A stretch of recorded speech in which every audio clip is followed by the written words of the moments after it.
over $2 billion in the last fiscal year, and in the first half of this year, $1.3 billion, a 25% increase over the same period a year ago. Just 5 years earlier, JLR was posting an annual loss of about $450 million. Profits are back to the... You know what's funny is I have a Robinhood account, and over the last year, if they were just put money to the S&P 500, they get back way more than they put in. They got a negative $450 million investment. Bro, if they just invested into the S&P 500 and put some money in Apple, bro, they'd be up over 50 million, I guess. Allison Days. Jaguar has released one EV. The I-Pace came out in 2018. It Do you was guys really the get first the EV legacy trend? premium I feel like I don't brand really get to it. release a fully electric vehicle. The I-Pace was a critical success. Among other honors, it swept the awards at the New York Auto Show.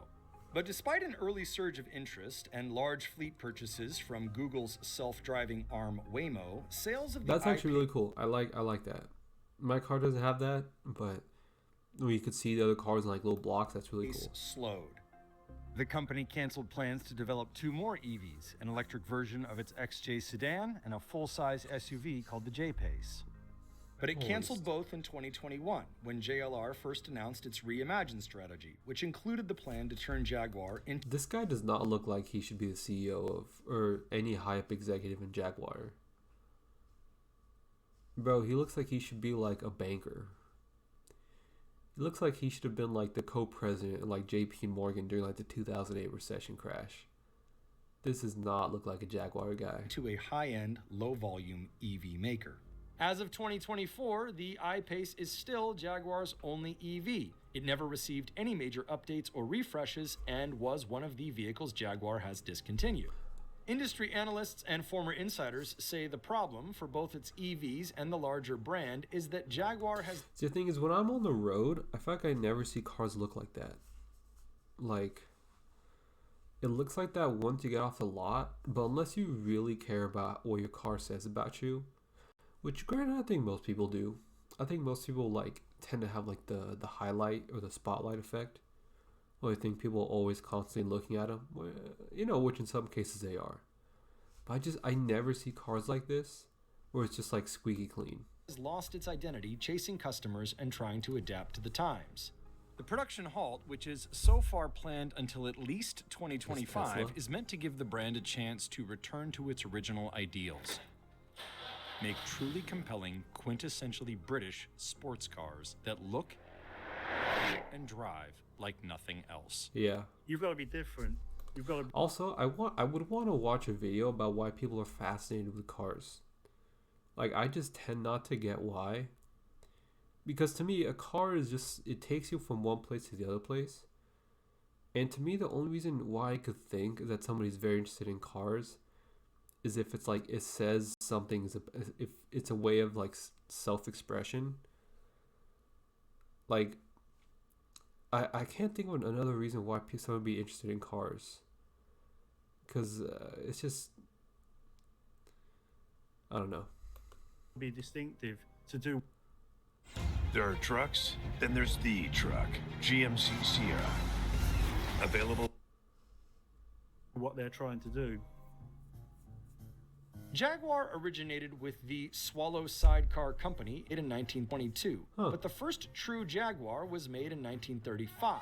As with many brands, Jaguar had a key figure who drove its early success, founder Sir William Lyons. Sir William Lyons had this That's idea a car about owner right grace, there. pace and space. He had another expression he used, which JLR are using a lot now, is called a copy of nothing. And that's really important. So he really believed he was copying no one. These principles produced some incredible cars. Okay, I do like the second car here. Believed he was copying no one. These principles produced some... I do really like that car. And the way I know I like that car is that if I could drive that now, I probably would. Just because that style... I don't know. People nowadays, they wear very new hip stuff. But if this was hip and cool, this would be fantastic because that's my type of style. It looks like that one car from the Cars movie. Incredible cars. Then came the E-Type, the car Enzo Ferrari allegedly gushed over in 1961. There was nothing else on the planet that looked like that. To have the courage and the conviction to say, actually, this is what we think a sports car should look like, that's the essence of Jaguar. I think I like that one. Jaguar's kind of unique proposition throughout its history was its combination of driving dynamics and styling. In these early years, Jaguar excelled in racing, winning the famous 24 Hours of Le Mans. Wait, is Jaguar part of there's this sport where people go around in circles.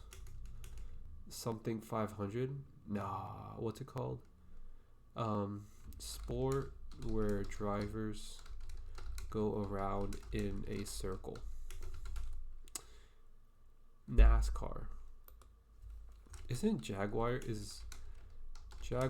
in NASCAR? Really? I'm surprised, honestly. Okay, Formula One. Is Jaguar in Formula One? Okay.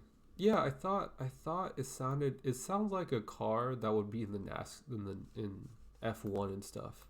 Surprised it isn't for the most part. On race 7 times since it had begun competing in the 1950s. Here's Hamilton in the victorious Jaguar. That put it just behind Porsche, Audi, and Ferrari. Guys In look like they're going to 1948, war. it had the fastest production car in the world. But as the Lions' years drew to a close, the company started to stumble. Like many small automakers, Jaguar changed hands several times. Jaguar is another British brand, like so many British brands. Aston Martin's, but the two are kind of similar in so many ways. And that includes this struggle to find economic viability, to have this brand that's super well-known and powerful and desirable, and turn that into a business case that is profitable. In the late 1960s, the British Motor Corporation, which later became British Leyland, bought the brand. So William Lyons was getting on in years and looking ahead to retirement. I think that's when some of the problems started with Jaguar. Without Sir William Lyons' personal guidance and instructions on how the company should be run, and particularly on design and development of vehicles. No doubt there will be many takers for a prestige name like Jaguar. In 1989, Ford Motor Company bought it and eventually housed it in a division called the Premier Auto Group, with a number of high-end brands Ford had bought over a several-year period, including Aston Martin, Volvo, and Land Rover. Ford did a lot of really good things at Jaguar. They improved the manufacturing facilities. They put a lot of money into the product investment. They brought some guys over to help running the These guys are currently replaced by robots. company under the Ford umbrella. The idea: share parts across various brands while enjoying the profits that come with higher pricing. But the deal didn't quite live up to its promise. And that got a lot of criticism in the motoring media for Jaguars coming off those Ford platforms. But the vehicles are very capable. They were competent cars. If you look at those vehicles from that time period, I heard that cars from that time period, they had, like, they were better protecting you because they used, like, better metals and, like, better materials, so it's actually less safe for new cars. I'm not entirely sure if that's true. type, maybe felt more like rebatch Fords than actual Jaguars. When you are selling on fashion and style and brand, it is hard to deliver a product that maybe is, it feels very everyday. They didn't seem to really benefit as much as we kind of hoped they might with that kind of infusion of capital that Ford was going to hopefully give them. They also made choices that may have damaged Jaguar's image, specifically turning it into a high-volume producer. Jaguar was never really a high volume. Yeah, that makes sense. It's like, what's been happening to Gucci recently, the fashion product brand, is they've been producing a lot of them. A lot of them.